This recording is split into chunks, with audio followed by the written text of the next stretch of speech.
Hello friends, welcome to the MARE Podcast. Before we get started, you can find our podcast on Spotify, Apple Podcasts and YouTube. Don't forget that you can find more about the MARE project at www.marehamburg.com, and you can support the project and this podcast through Patreon. All the links are in the description. Enjoy! Hello everyone, welcome to another episode of the MARE Podcast. It is my pleasure to welcome Ella to the podcast tonight, or today, depending on where you're from. Ella is connected with us in this virtual studio all the way from Texas. So hello Ella, welcome to the podcast. Oh, thank you for having me on. It's exciting to be here.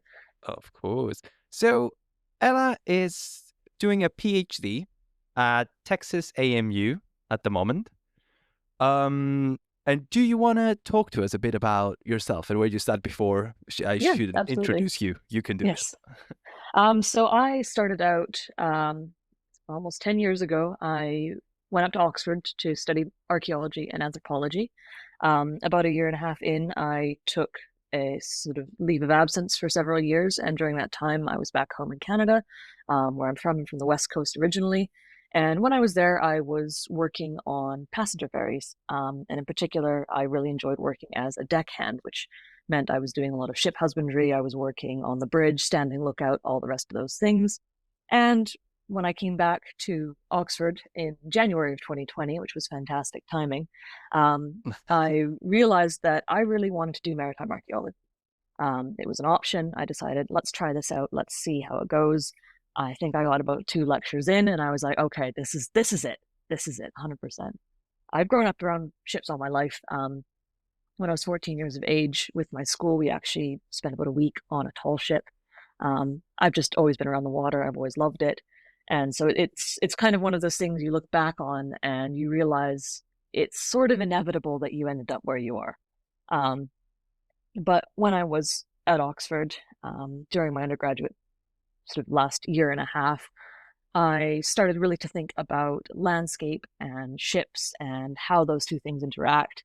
And as a result, I ended up writing my undergraduate dissertation on the West Coast Trail, where I'm from Vancouver Island, which is the largest island off the west coast of North America. And on the west coast of that island, we have a life-saving trail that was built in the early 1900s after a shipwreck there claimed the lives of over 120 people. The entire region there is known as the Graveyard of the Pacific, from the mouth of the Columbia River in Oregon in the United States to the north end of Vancouver Island. There's an estimated 2,000 shipwrecks in that region. A lot of those are clustered around the mouth of the Columbia because the Columbia doesn't really have a delta. It just empties out into the ocean.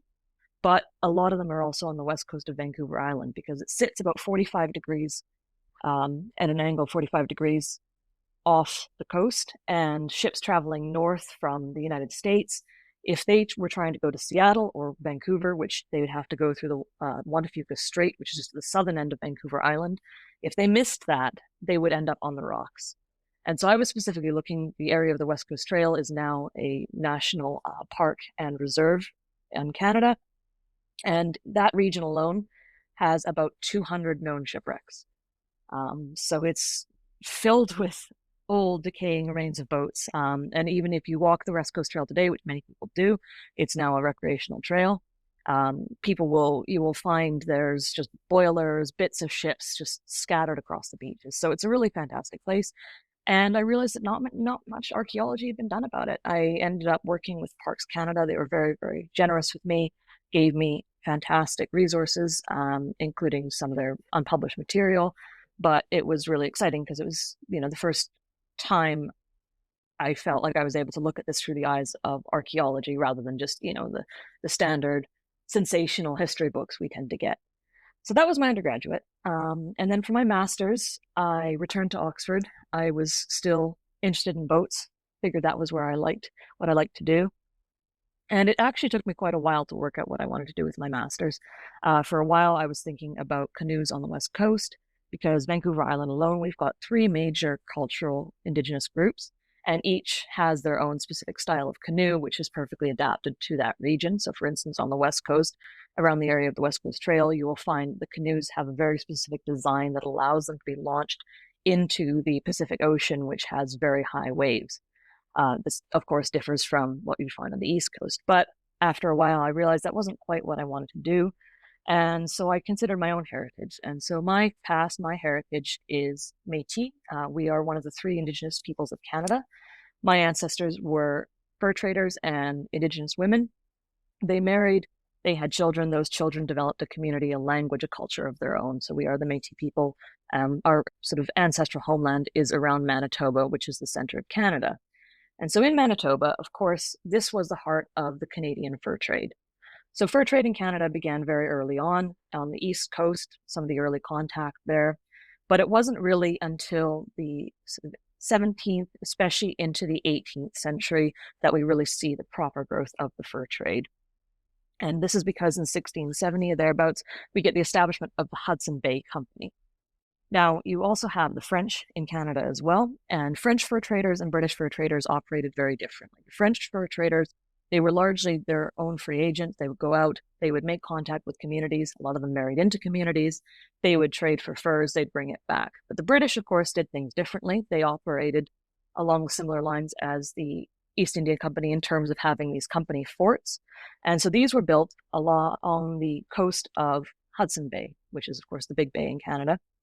These are called factories. And their mode of operation was that they would have local Indigenous people, hunters, come to them. And so for a long time, this is how they worked. One of the big forts was Fort York. You can still visit it today, although it's quite tricky to get to.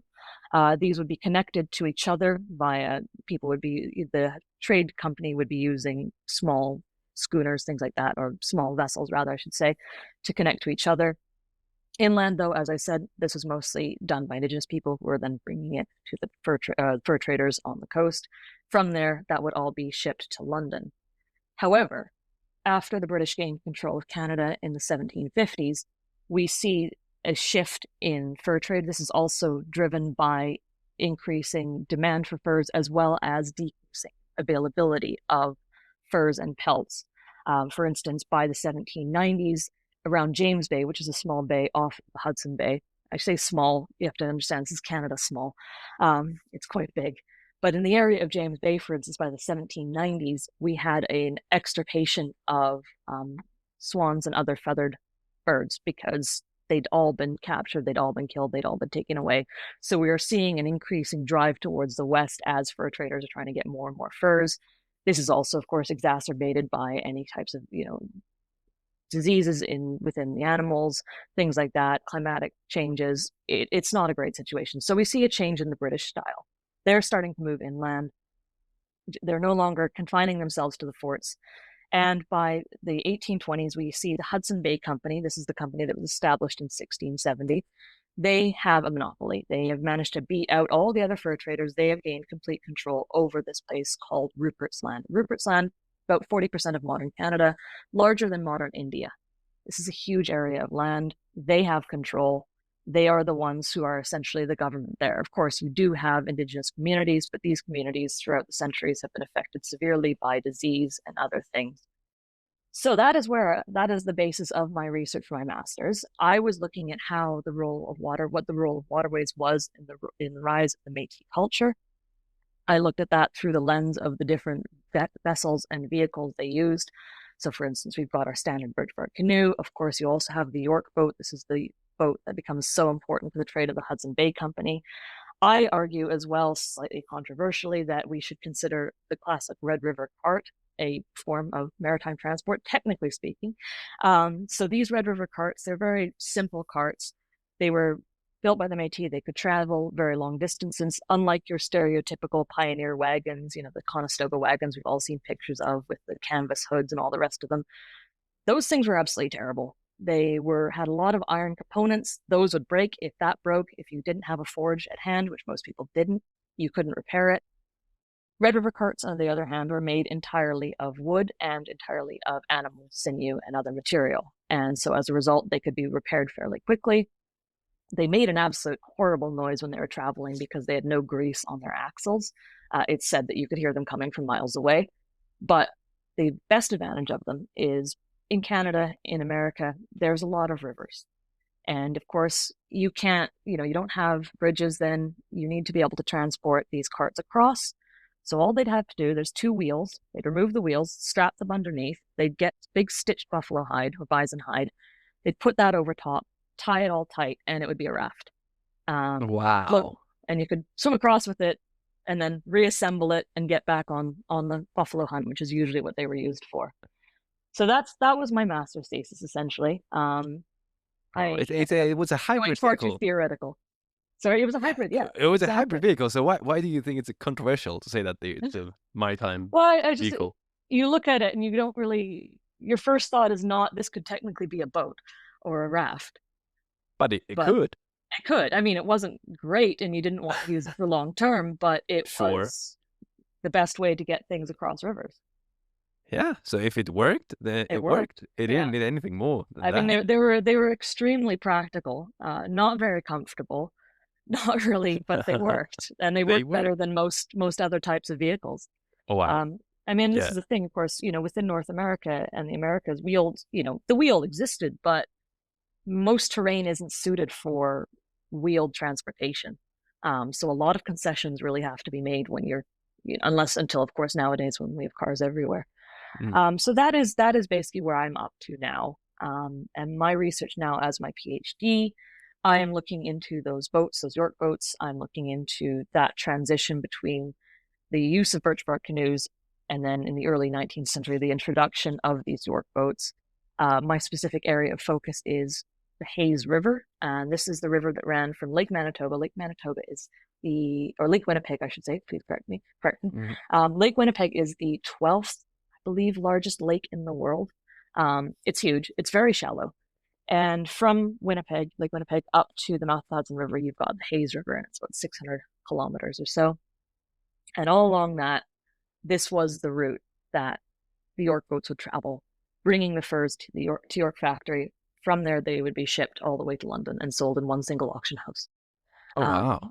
And so my hope is to look at that, looking specifically at portage sites. And this is because these rivers, fantastic when they are, in good condition, but a lot of places you'll have rapids, you'll have difficult conditions. You can't take a boat through that, so you'll need to go around.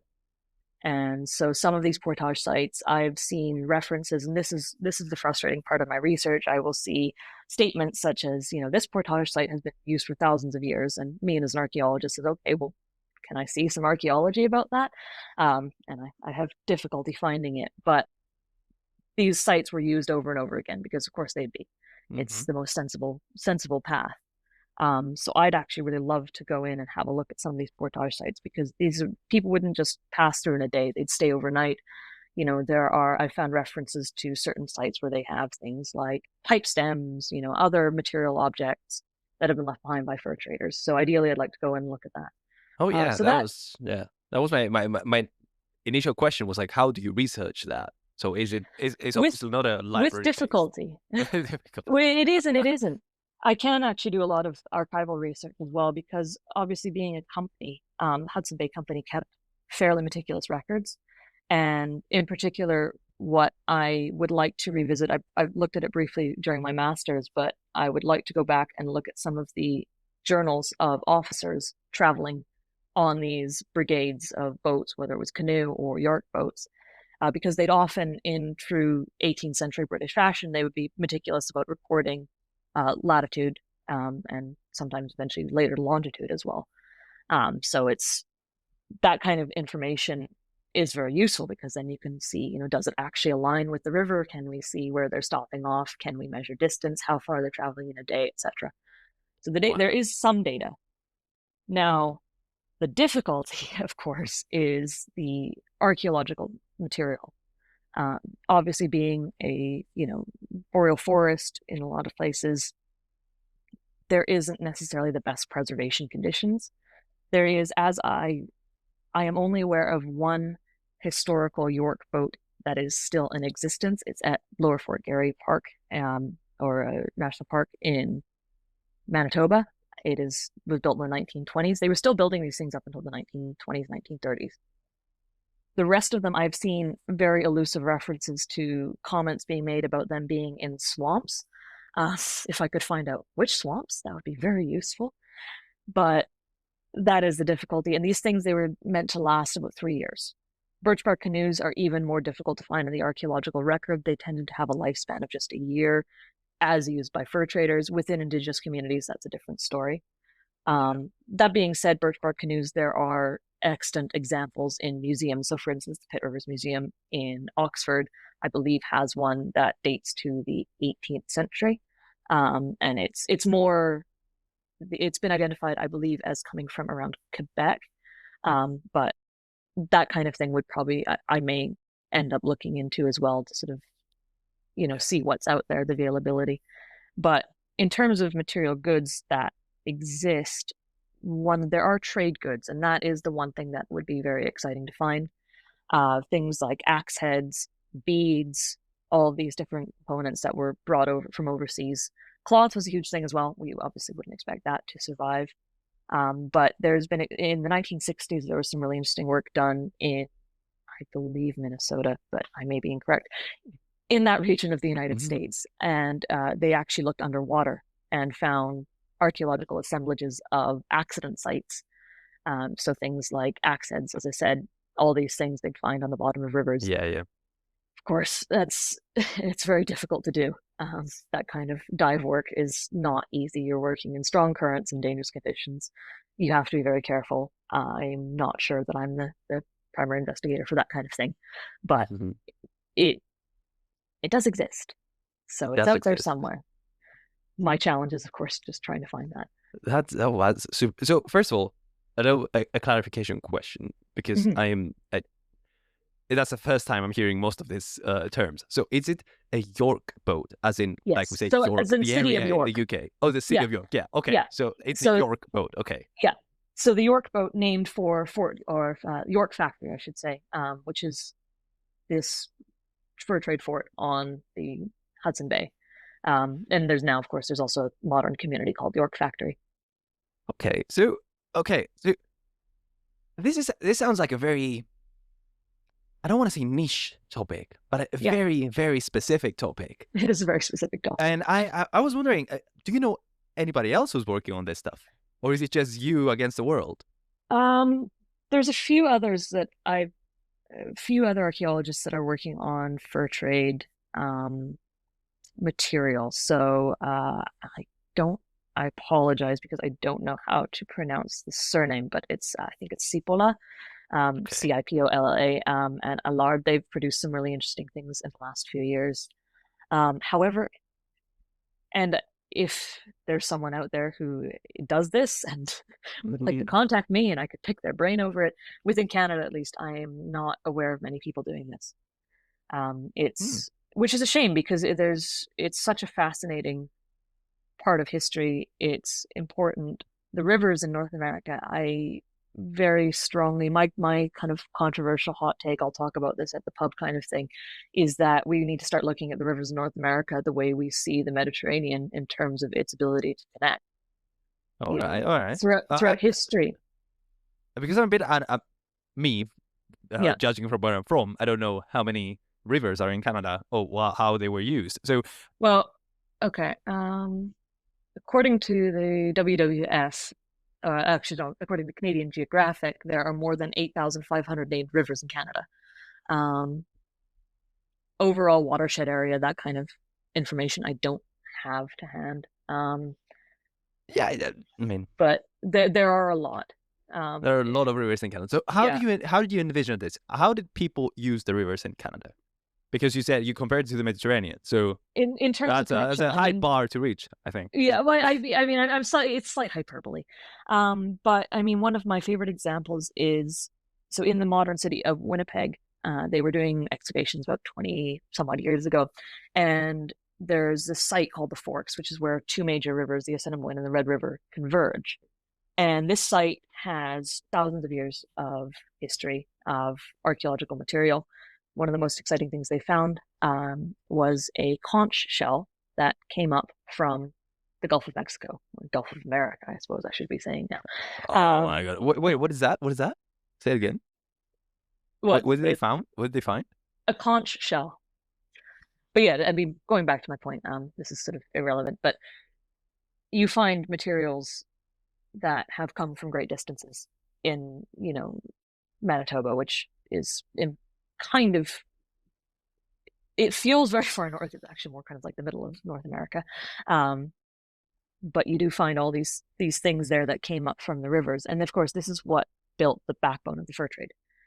These were not, I think the classic way of looking at the fur trade is, bold voyageurs, these fur traders, as they're called, the French voyageurs, going out and, carving new paths and finding these isolated communities. That's not really how it was. The reality is these were already established routes. These were established networks. French fur traders in particular, the reason they would marry into indigenous communities was because their wives would have family members, and it would just be joining a network, a kinship network. So these were not new paths being blazed. These were already in existence.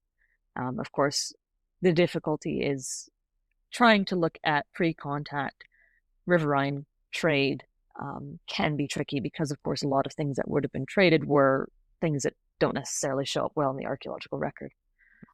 But we do have evidence pointing to fairly long distance. Now, of course, then we get into the question of how frequent is it? Is this a one-off? Is this, someone's epic journey that they've now brought back, this rare, valuable object? That's not my field. I'm sure I hope there's someone studying this. Yeah. But there is contact. And this is the thing, this is coming back to the fur trade, and this is where it gets, in my opinion, quite interesting, especially within the Métis culture and the Métis people. You would have these networks of kinship that would span thousands of miles. You would have your family, and you would know that you've got family way, way, way up in the Northwest Territories, what's now the Northwest Territories in the far north. You would have family in Winnipeg, what's now Winnipeg. You would have family elsewhere. It would be this entire network, and it was mostly through the rivers. And Wow. this is still something that's important. It's still strongly considered. And interestingly, within Métis philosophy and worldview, there is this idea of the land, and the land is something that not just is sort of terrestrial, but encompasses rivers as well. So there's less of a distinct separation. Wow. So how you mentioned it, but is this how rivers are treated today in Canada? How are they used today, or are they just like natural quite badly? reserves? Quite badly. Okay.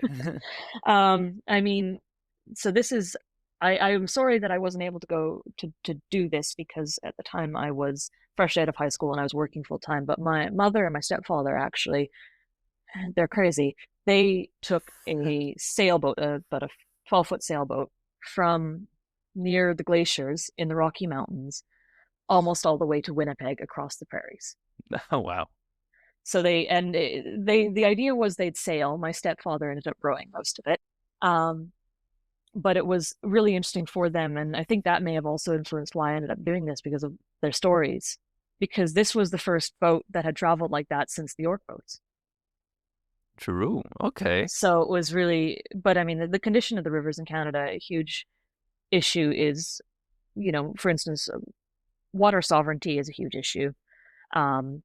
Most Indigenous communities in Canada are located along rivers and lakes, I think, watershed or waterways, but they don't have control. And so Don't have control. They don't have control over so for instance, sorry, I'm typing. So for instance, in 2016, the largely Indigenous city of Prince Albert in Saskatchewan was forced to temporarily pump water from alternative sources after the North Saskatchewan River was contaminated by a pipeline leak. Oh my God. So that's a huge issue. We have environmental impact of pipelines and other things like that. There are, especially because the way in Canada we have our reservations where a lot of Indigenous people live, although of course not all of them do. But a huge issue is you'll get water contamination. So Grassy Narrows in particular, I think is still suffering from long-term poisoning effects of the water. There are reservations where people cannot bathe in the water because it's contaminated. So it's, in Canada, we like to think of ourselves as, being very focused on nature, having, wonderful natural resources. The reality is a lot more complicated, and the reality is we don't treat it as well as we should. We could get into a whole side discussion over water sovereignty, over, hydroelectric and the impact on indigenous communities. That's a whole other conversation for another thing. That's not my focus, but it is. Okay, yeah, sure. It is things I end up touching on because you can't, it's unavoidable. Now, that being said, for my research, the Hayes River is quite unique in that it's not been touched by hydroelectric. Yeah. So it is relatively unaltered from what it was before. Yeah, it makes sense. But at the same time, yeah, you say that basically the water bodies in Canada are suffering from various causes, but at the same time, you talk about how important they are in the study of heritage, basically, of Canada. But this is something that you say here. Are there any other advocates of this approach to, like, rivers are part of our heritage and we should protect them? Or is it something that you, in an ideal world, would want to do in the future, kind of like be an advocate of that? I mean, there's a lot of people who are fighting for water rights and for protection of waterways, especially within indigenous communities. There are a lot of active voices out there who are doing that kind of work. I'm piggybacking along. Nothing I'm saying is new or unique. It's all been said before. As I said, in particular, the issue of clean drinking water is still a huge issue, and there are a lot of people fighting for that right. Yeah. But at the same time, I think you're doing a very important work of kind of legitimizing how this is important.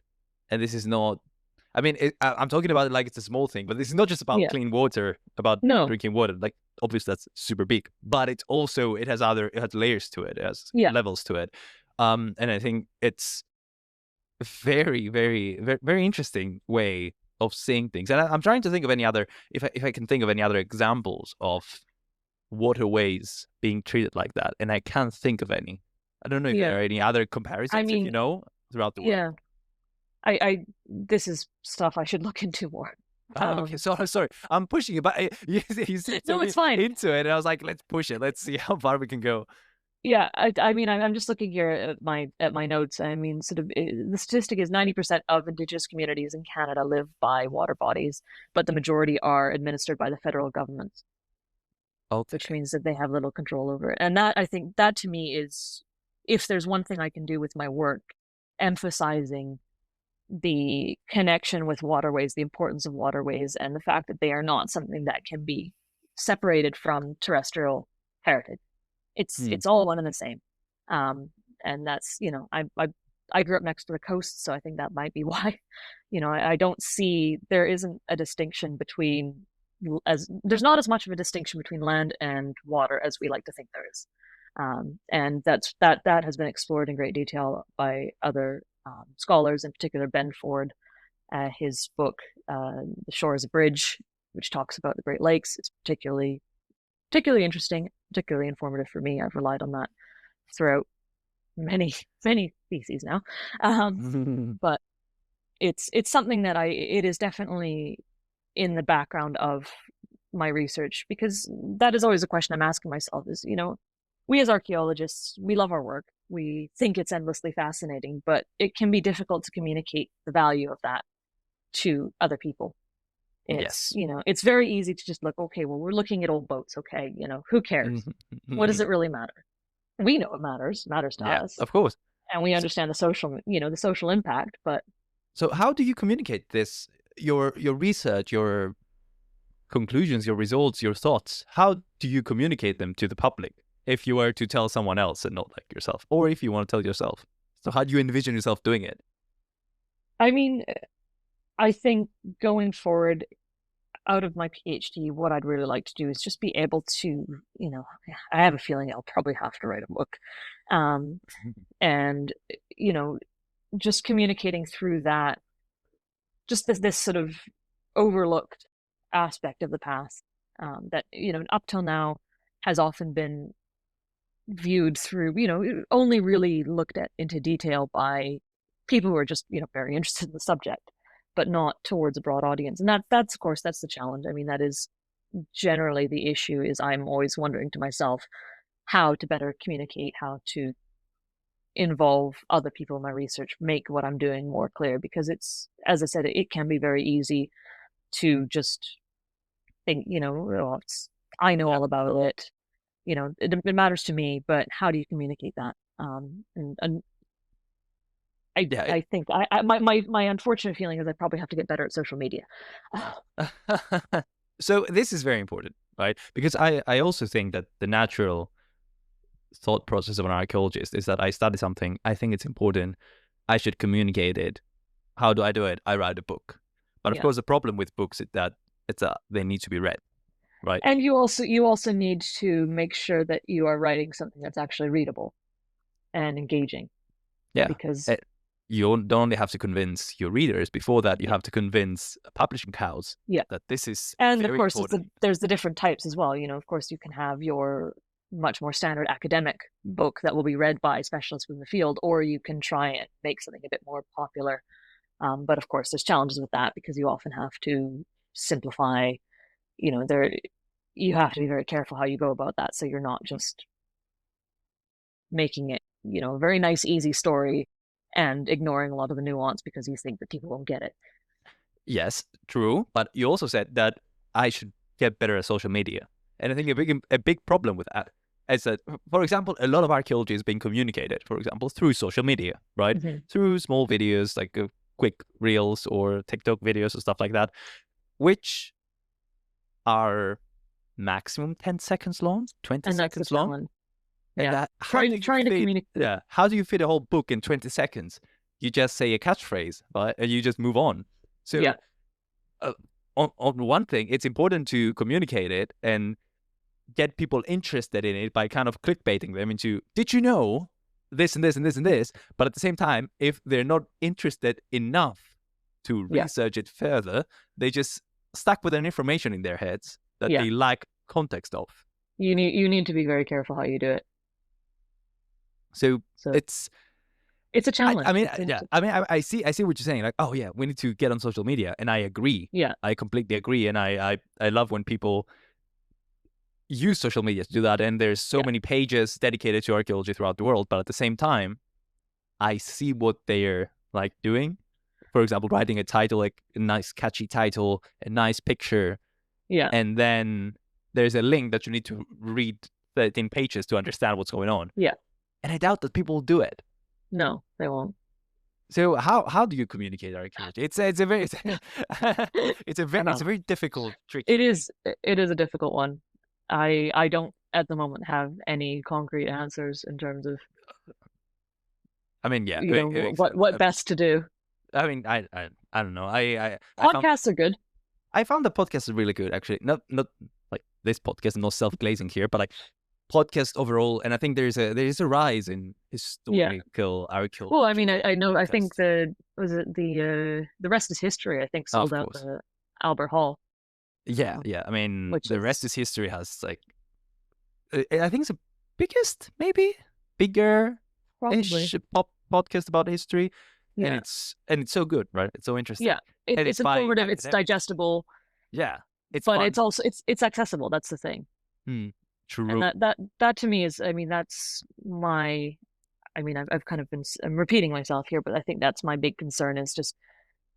It's one thing to know it yourself, but to help other people understand it. That's the trouble. Yeah. And that's first of all, that is skill, but it's also something I think that's a bit innate. I don't know if I have that. There's this important conversation that it needs to be had in archaeology about. Yeah. So what are the skills that an archaeologist need to have? Yeah. I don't want my work to just be a thesis on a bookshelf. I don't want that to be the grand sum of my work.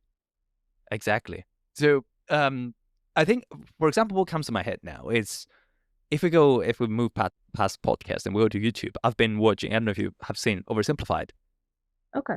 Say an amazing guy doing wonderful kind of animated videos, which are informative and interesting and funny. But at the same time, they're very well researched. Yeah. What's the problem long form YouTube it can be good, but it requires it requires a lot of work, right? Yeah. Because I think that guy posts a video once a year Yeah. because he actually needs to do the work. But we live in a world that moves so fast that at the same time, a slower pace, take your time, work through it. I don't know. It pays off if it's extremely good, but if Yeah. it's not, it doesn't. I don't know. Maybe that's just how I feel. No, I agree. I mean, it's sort of, I think you need to find that balance between kind of the full length feature film kind of thing. Yeah. And then the off the cuff every week, this is what's going on. There needs, I think more, to my mind at least, I think the attitude of more limited series where you get people's attention and then have a set number and you stick to that, that might work a bit better. But it's tricky. It's definitely tricky. I see. Anyway, let's go back to you for a bit. Yeah, and we can come back to conversations like that in the future. So, well, more I don't have any answers. That's the thing. I'm trying to figure out myself. I mean, I don't have the answers either. I'm just posing questions, right? Yeah. So I think it's important to pose those questions because me and you may not have the answer, but someone might be listening who has the answer, or just thought. Let me know. Or maybe someone with a talented content creator or graphics designer or something like that. I was like, maybe I should do this. Maybe I should talk to archaeologists and do this thing. Yeah. But anyway, you are now. I want to ask you about. You are now in Texas. Yes. Right, Texas A&M, and before you were doing your bachelor's and your master's in Oxford, and you're Canadian working working for the archaeology of Canada, basically. Yeah. So, why Texas? Why did you move away? Why did you come to Oxford in the first place, and why did you move out of Oxford? Well, I went to Oxford in the first place because I was an overconfident 17-year-old who realized I all my life up to that point I wanted to do medicine. And then I realized that I didn't want to do that anymore. I briefly flirted with the idea of art school, then I realized I wasn't good enough at art. And then I all my life I've loved archaeology ever since I was a child. I grew up partly in Scotland. Every weekend I'd drag my parents around to castles and make them look at things. So it was kind of inevitable that I liked archaeology. And so I decided I'm going to study archaeology. I applied to a bunch of universities in Canada. In my final year of high school, I had a grade that was not really good, so I ended up getting about 4 rejections, and that annoyed me. And so I decided I'm going to do archaeology. I'm going to find out what the best university in the world for that is. So I Googled it, and it was Oxford. That's what came up. I'm like, okay, let's apply. I'm not going to get in. And then I got in. And then I had to panic. And it was partly influenced. I'd lived in the UK growing up, off and on, so the UK felt like home to me. It wasn't this strange new adventure in this faraway place. It was quite familiar, quite comfortable. So that's why I came for my undergraduate degree, and then for my master's as well. I just liked it. I liked working with my supervisor, Dr. Damien Robinson. I liked the people. I felt this is a good place to be, so I came back for my master's as well. It's also difficult in Canada. We don't have, as I am aware, I believe it's changing because I know last year there was a posting for a maritime archaeology professorship position, but we don't have any programs for maritime archaeology specifically. I believe there's a few graduate level courses or postgraduate level courses available, but in terms of an actual university with a maritime archaeology department, we don't have that. So I needed to look elsewhere. For my PhD, I applied to Oxford, and was accepted twice, but Texas A&M here, Texas A&M here was able to offer me significant funding, and in addition, there were people here who really knew more what I was researching, and then, the people at Oxford are fantastic, but the focus there tends to be more old world.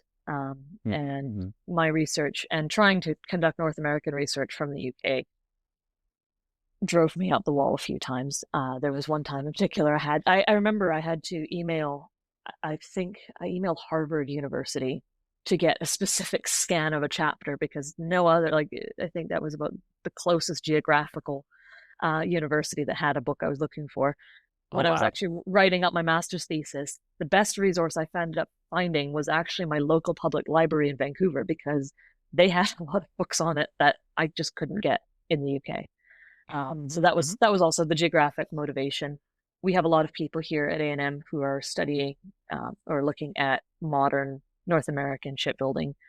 So, for instance, my professor, or my supervisor, I should say, Dr. Piotr Boyakovsky, he recently wrapped up a project looking at a 19th century schooner or 19th century vessel that was just rotting away off the coast of Washington State. So he knows what I'm talking about when I start rambling.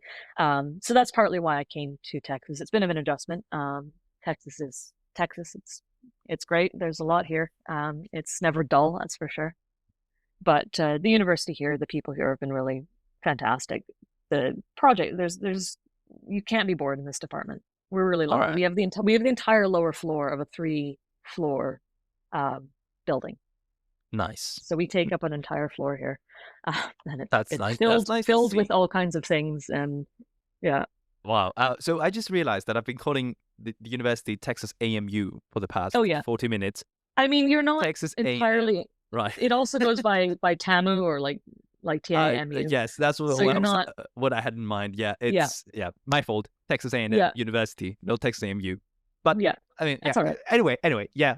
You got it. I just realized that I've been saying it wrong the whole time. Anyway, you mentioned something very important, and I want to touch upon that. And that is funding in archaeology and funding in PhDs. And especially, I think we need especially to talk about the UK-US situation with having to pay an enormous amount of money to study. I mean, if I had studied, or if I had taken up the PhD offer at Oxford, I would have been paying, as an international student, at least £27,000 a year. And that is... If not more. If not more. That's not something I can afford. I paid for... The reason I took 6 years to do a 3-year undergraduate degree is because I spent 3 of those years working full-time, saving as much as I could. And even now, I mean, the rate that international students pay at Oxford, I believe, for archaeology and anthropology, when I started, it was about £21,000 a year. It is, I believe, 48 now. Wow. It has gone up exponentially. And there is also not a huge amount of funding. No, there's no funding. For some reason as well, Canada in particular, we are a bit of a black spot.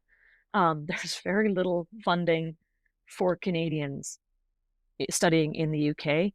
For PhD in particular, I was crippled. I was crippled by the fact that I had studied as an undergraduate at Oxford. So I was exempt. I was not allowed to get any federal funding because I didn't have an undergraduate degree from a Canadian university. Okay, I don't know what the basis of that is. I imagine I don't know either. Something behind. Yeah, I was ineligible for federal scholarships because I hadn't studied a Canadian undergrad. Oh my god. Okay, so okay then. Yeah. Wow. Oh wow. Yeah. So funding in archaeology, and as you said, I think right now when I applied, doing a DPhil in classical archaeology, I think costs for international students, I think was £36,000 per year. Yeah. So and it increases every year as well. And it increases every year. So if you apply for like a classical archaeology degree, you need to pay for the 3 years. Like more than £100,000 in fees, and then I don't know how many £1,000 in living in. Well, and Oxford's not cheap either. It's not cheap, right? It's not the most expensive place in the world, but it's not cheap. So, and that's the big difference with the US. Yeah. I mean, the US here shaped by money, basically. Yeah, here in the US, all of the PhDs here have funding. They will not accept you unless you are funded. And so as a result, that meant that I was in a cohort of 3 people. But A&M also is very fortunate. They have very good funding. So this year coming up, I believe there's 7 incoming anthropology, archaeology PhDs. Okay. So where does the funding come from? Is it federal funding, government funding? Because I think there was a severely cut, wasn't it? Yeah, I know there's been some concerns over cuts to National Science Foundation, NSF grants, and other things like that. Hopefully we'll fly under the radar for a while. The university, though, itself is very well endowed. It has about, I think, almost twice the endowment of Oxford. Oh, wow. So it's Wow. and of course the difficulty with Oxford is you've got a fairly reasonable endowment, but it's split up against, amongst all the colleges and all the rest of it. You've got, all that, the 39 different colleges with varying levels of funding themselves. So that's an additional challenge. That makes things even more complicated. You're right. Anyway, let's not get all gloomy and sad about money, because it is a very sad topic in archaeology. And I know sadly, I think I know way too many people who's like they had to shape their dreams in a way so they can like do them, because sometimes some dreams are not unreachable because you can't do it. It's because you don't have enough money to do it. Very elitist, disgustingly elitist. Anyway, let's move on. Let's move on to a different topic. Something more cheerful. Yeah, let's move to something more cheerful, please. So anyway, the first time I've heard about you was when you were at fieldwork. Yes. And I think you traveled quite a bit for fieldwork throughout your studies. Or did you not? Not really. Right? Cyprus was the furthest place I've ever been. That's pretty far, isn't it? I don't know. Anyway, I went to university actually more than 5,000 kilometers away from where I was born. So true. Long distances aren't too much of a big deal. All right, so talk to us about fieldwork. Where did you work in the field so far? So I actually have depressingly little field experience. I had a few weeks after my first year in undergraduate, where I was working in Dorchester upon Thames on a Roman site. And then after that, when I came back and resumed my undergraduate degree, it was COVID. So that meant no field work for me. So for anyone, no, that matter. No. So it was my fieldwork experience is fairly limited.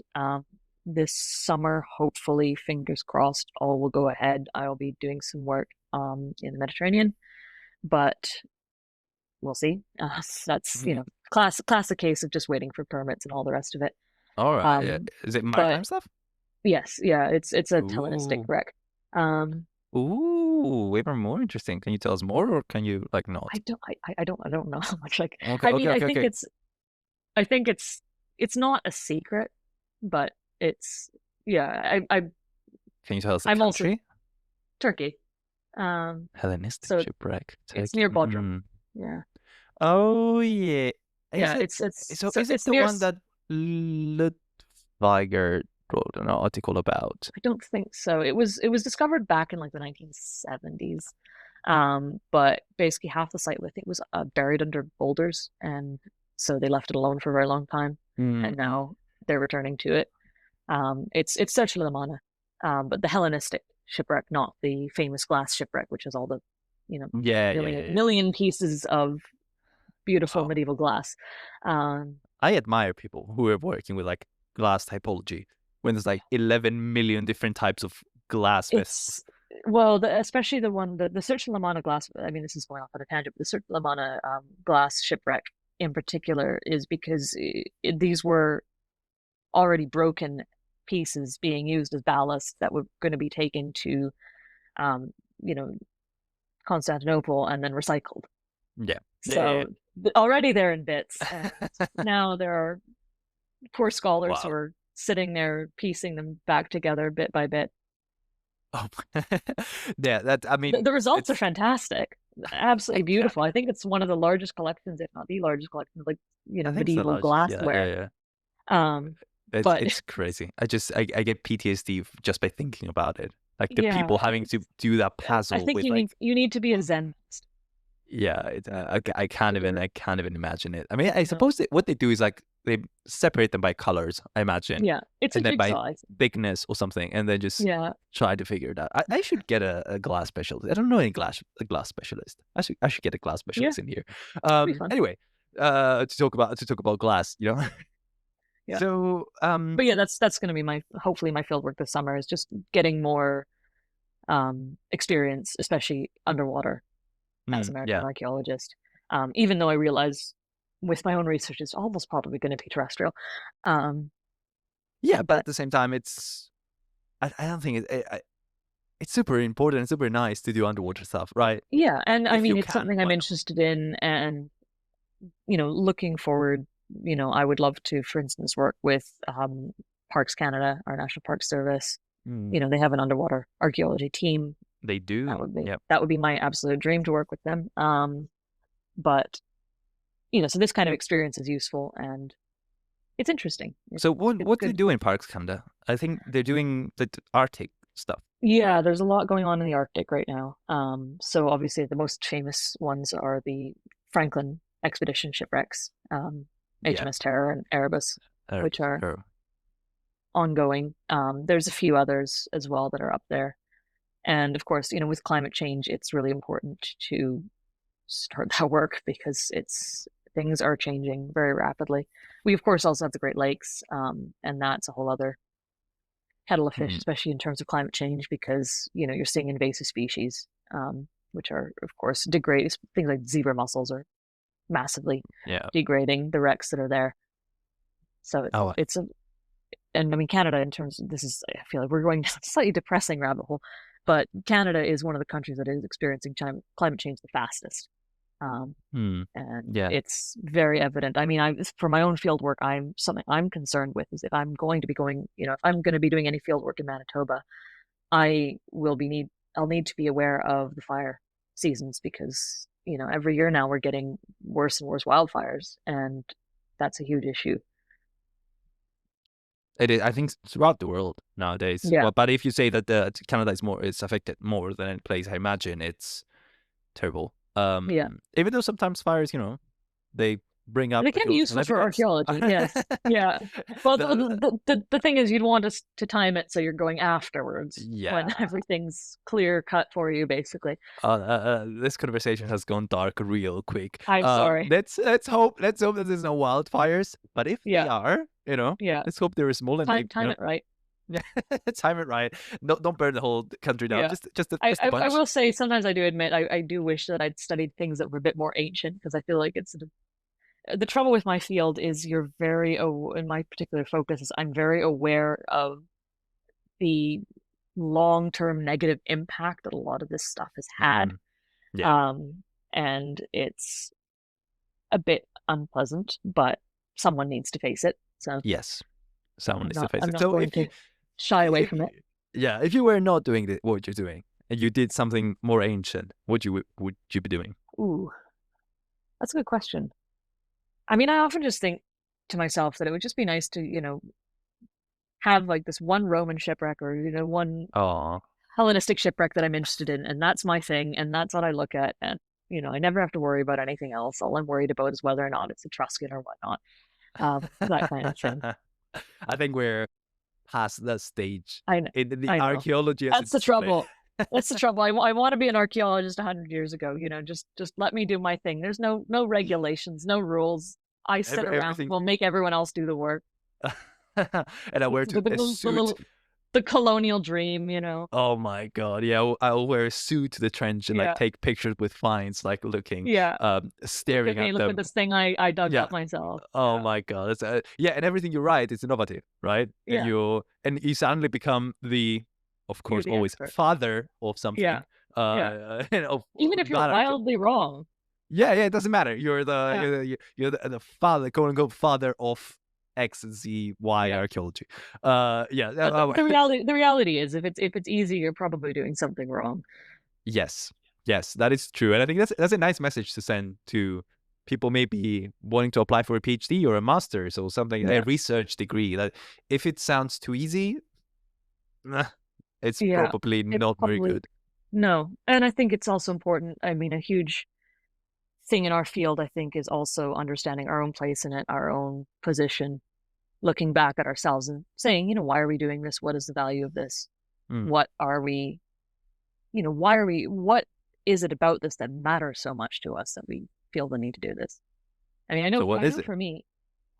Oh, tell us. Don't tease me like that. No. It'd be like, I know for me. I mean, quite simply, I can't imagine myself doing anything other than what I'm doing, because it is so interesting to me. It is such, for me as a Canadian, our fur trade heritage is such an important part of our past. And it has often been kind of smoothed over as simply, oh, well, this is, this laid the foundations for Canada, the westward expansion, all the rest of it. Nice, simple, linear progression. It's not that easy. It's not that it's much more complicated. And I find it interesting because I like finding things I don't know much about. And then how can I understand, how can I fill this gap with knowledge that I, have found? And in this case, I think it's really interesting, not only because of the fur trade in and of itself, but also its connection to the broader economic changes that are going on within Europe at the time. Starting in the 17th century, when we have that establishment of the Hudson Bay Company, we see this push towards monopoly, towards these companies being set up to go out to other countries and exploit resources. We see, of course, the establishment of the East India Company. East India Company was making much more money than the Hudson Bay Company was. But at the same time, this was a huge contributor. I mean, my favorite way to look at, one of my favorite ways to look at the fur trade is, if you look at any portraits of, for instance, Napoleon, where he's wearing those hats, where did that fur come from?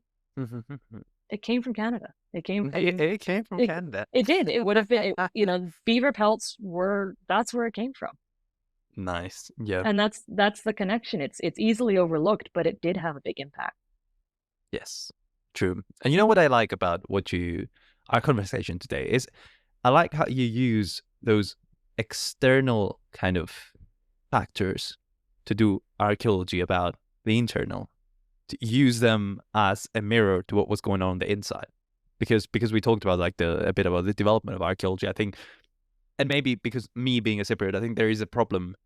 Not necessarily a problem. It's a problem. It's a problem about colonizing archaeology and and forcing views of external people onto what the archaeology of Canada is, right? Yeah, and also, I mean, there's a whole other conversation to be had about the idea of direct influence of one culture over another, and this secondary culture isn't really its own culture. It's just a 50-50 blend of Métis culture, just a 50-50 blend of French and Native, and that's it. And it's like, no, that's it's not how that works. Oh my god.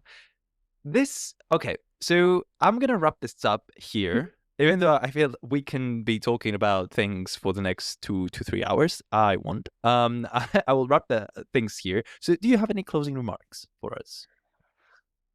For the audience of the MARE project? I mean, we as humans, this is why I'm interested in maritime archaeology, is because we humans, we are constantly around water in some form or another. And I think as a maritime archaeologist, though, it's often tempting to think about my own discipline as being, solely about oceans and, the seas and, your classic shipwreck, all the rest of it.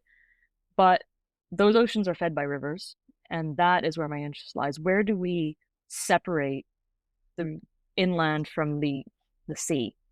And I always like to think about going back to the Odyssey, when Odysseus is told that his journeys will end when he carries an oar inland far enough that it's mistaken for a winnowing shovel. And, that to me speaks a lot to maritime world, and my interest in it is, where is that line? Where is that point where that shovel becomes something used for agriculture instead, or that oar becomes something used for agriculture instead? That to me is interesting. Where is that boundary? Where is that liminality? What is it like to exist in both worlds? And so these are all questions I'm always interested in. And I'm also always interested in, how does our understanding of the world around us shape our interactions with water, shape the designs of the vessels we use?